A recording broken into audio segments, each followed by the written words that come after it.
പത്തനംതിട്ട ഇലന്തൂരിൽ അങ്കണവാടി കെട്ടിടത്തിന്റെ നിർമ്മാണം സർക്കാർ സോഫ്റ്റ്വെയറിലെ സാങ്കേതിക പ്രശ്നം മൂലം അനന്തമായി നീളുന്നതായി പരാതി.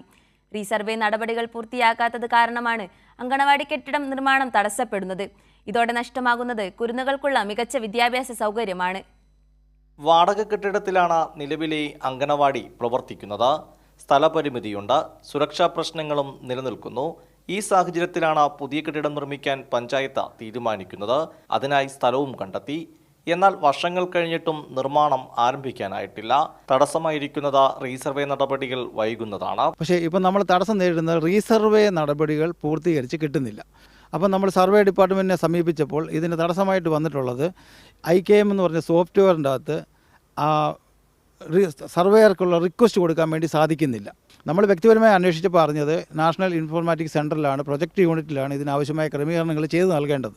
അപ്പോൾ അവിടുത്തെ ഡിപ്പാർട്ട്മെൻറ്റിൽ അതിനാവശ്യമായ ക്രമീകരണങ്ങൾ ഈ സോഫ്റ്റ്വെയറിൽ വരുത്തിയാൽ നമുക്ക് എത്രയും പെട്ടെന്ന് ഈ അംഗൻവാടിയുടെ പണി പൂർത്തീകരിക്കാൻ സാധിക്കും. പഞ്ചായത്ത് ഭരണസമിതിയും ഗ്രാമപഞ്ചായത്ത് അംഗം ബിന്ദു ഷൈബുവും ഉന്നത ഉദ്യോഗസ്ഥർക്കടക്കം പരാതി നൽകിയിട്ടുണ്ട്. അപ്പോൾ അതിനുവേണ്ടി പഞ്ചായത്തിൽ നിന്നും കമ്മിറ്റി കൂടി ഞാൻ കത്ത് വാങ്ങിച്ച് ട്രിവാൻഡ്രത്ത് ഡെപ്യൂട്ടി ഡയറക്ടറേറ്റിൽ കൊടുത്തിട്ടുണ്ടായിരുന്നു. അപ്പോൾ അത് നിന്ന് യാതൊരു അവിടുന്ന് മറുപടിയും കിട്ടുന്നില്ല. ഇലന്തൂർ ഗ്രാമപഞ്ചായത്തിലെ 6ാം വാർഡിലെ അങ്കണവാടിക്കാണ് ഈ ദുരവസ്ഥ. കൈരളി ന്യൂസ്, പത്തനംതിട്ട.